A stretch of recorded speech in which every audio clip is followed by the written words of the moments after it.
Hi, Shom. I'll call you back. You're all checked in? Yes, just came in. Great. You ready for your 51 questions? Sure am. Okay. They say it's rude to ask a lady her age, but you asked me to ask this question. So, how old are you? I just turned 1 year old. I basically buried my 50-year-old last year and gave birth to this brand new identity, and I'm living like her. This is my first year in.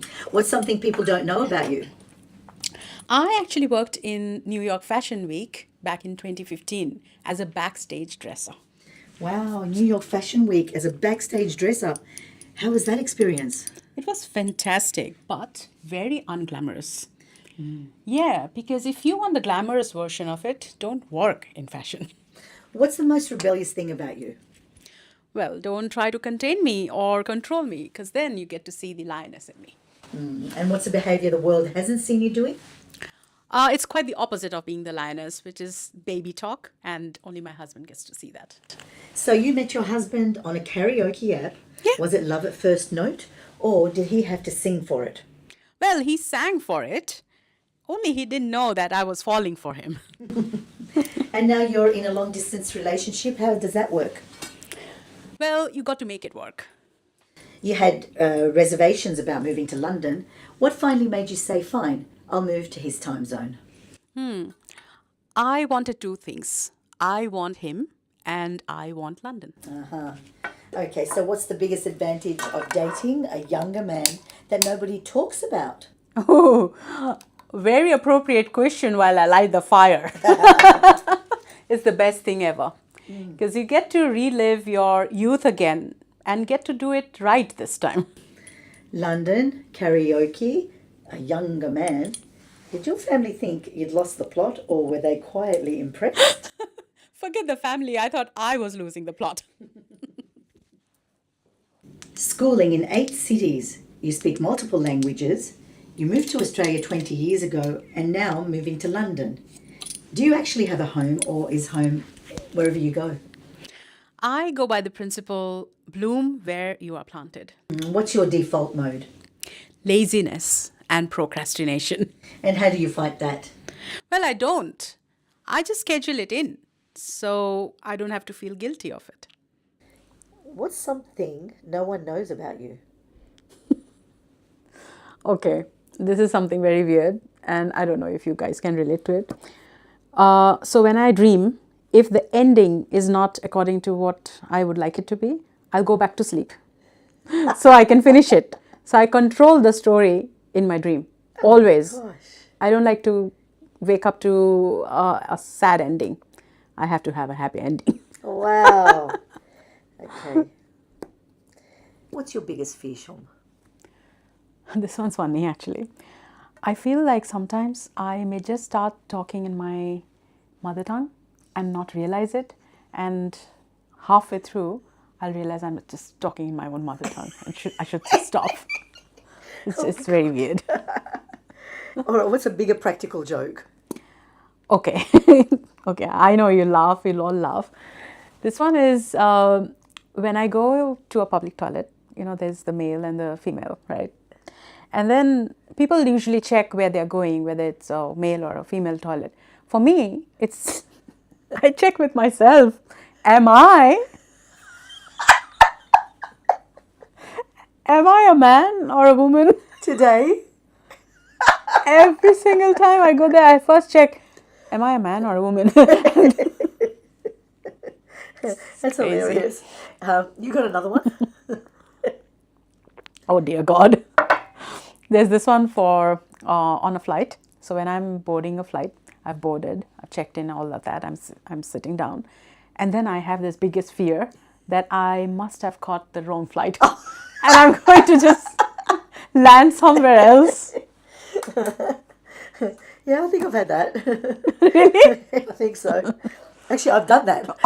I've done that on the train several times, back and forth, 3 times in a row in one day. Oh my God. Yep. You got nowhere fast. Okay, what would you never, ever, ever share? Okay, I will never ever share my gel pen, which is 0.7 nib. and I will never ever share my man. Oh, touche. I like that one. Okay, so what's something you can't stand that most people seem fine with? Oh, that's got to be small talk. 100%. And what drains your energy fastest? A cousin of small talk is meaningless conversation. Okay. What's your biggest turn off? Biggest turn off is expectations. When there is a you must do this, you should do this, you have to do this, just because you're a woman, it's a big turn off for me. Okay. Do you believe in magic? Magic is all there is. What was your earliest memory of manifestation? My younger brother, he's 10 years younger to me, and I used to write letters to God all the time. And I think I was probably around 8.5, 9 years old when I wrote a letter that I want to have a baby brother and dare not give me a baby sister. I don't know what it was. I just wanted a brother. But my parents were done with children, and they didn't want any more. But then my mom found the letter, and then she said, okay, she is sad. She wants a brother. And so I manifested my brother. I think your mum and dad manifested your brother. And what are you currently manifesting?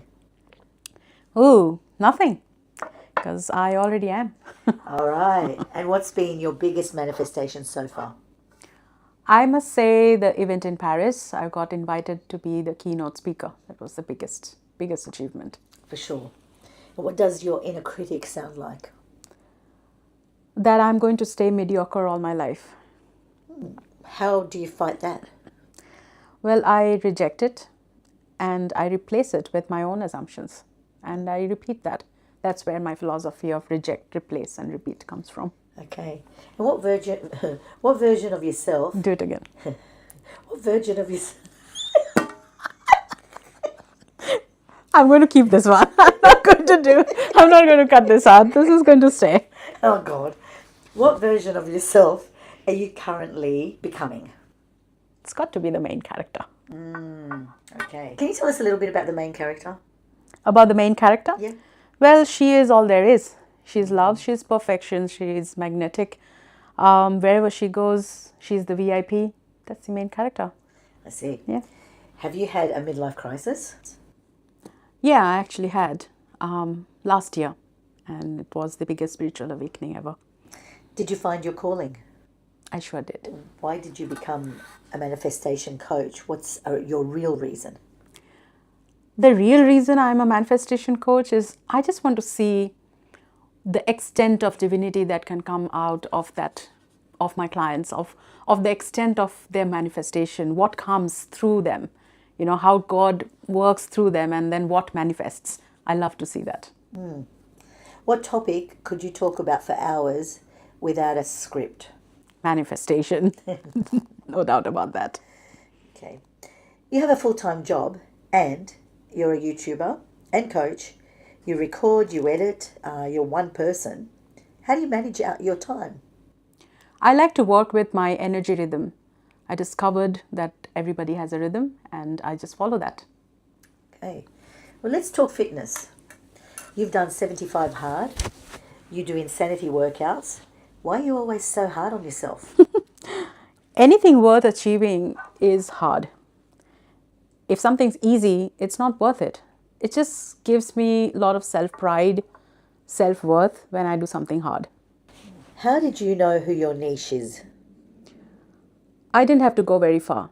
My niche and target market, my target audience is exactly me. I didn't have to go look far.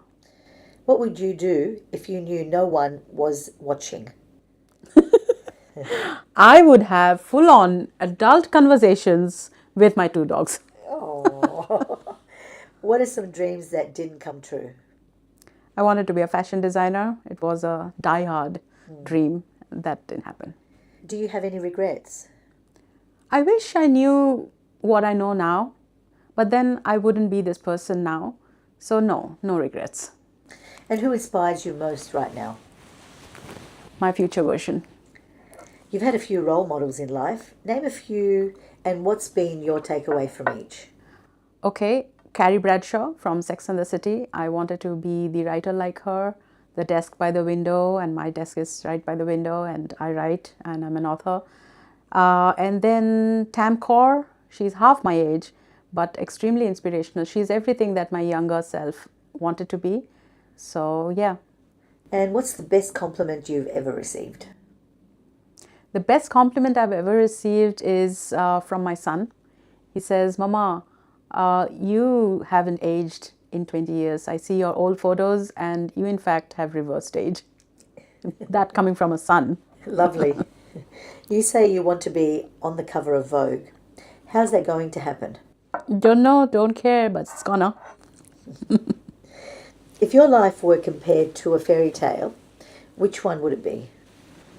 There's so many of them. Alice in Wonderland. Mm-hmm. Which is your favourite Disney movie? Aladdin.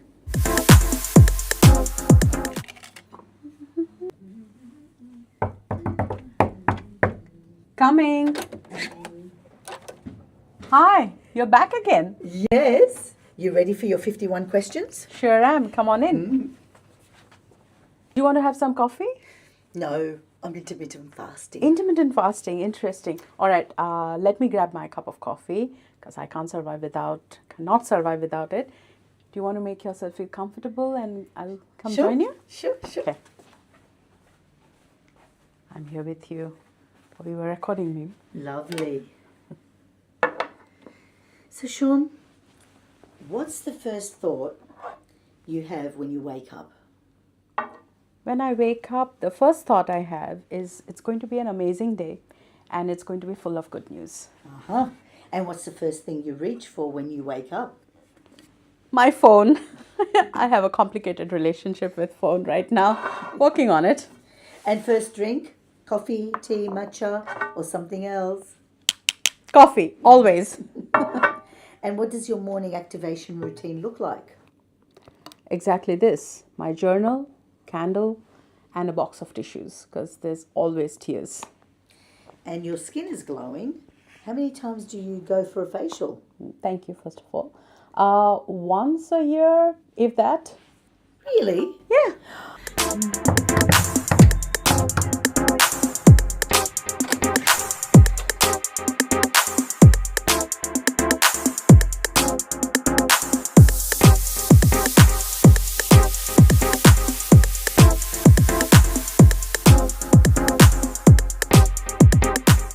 Get ready.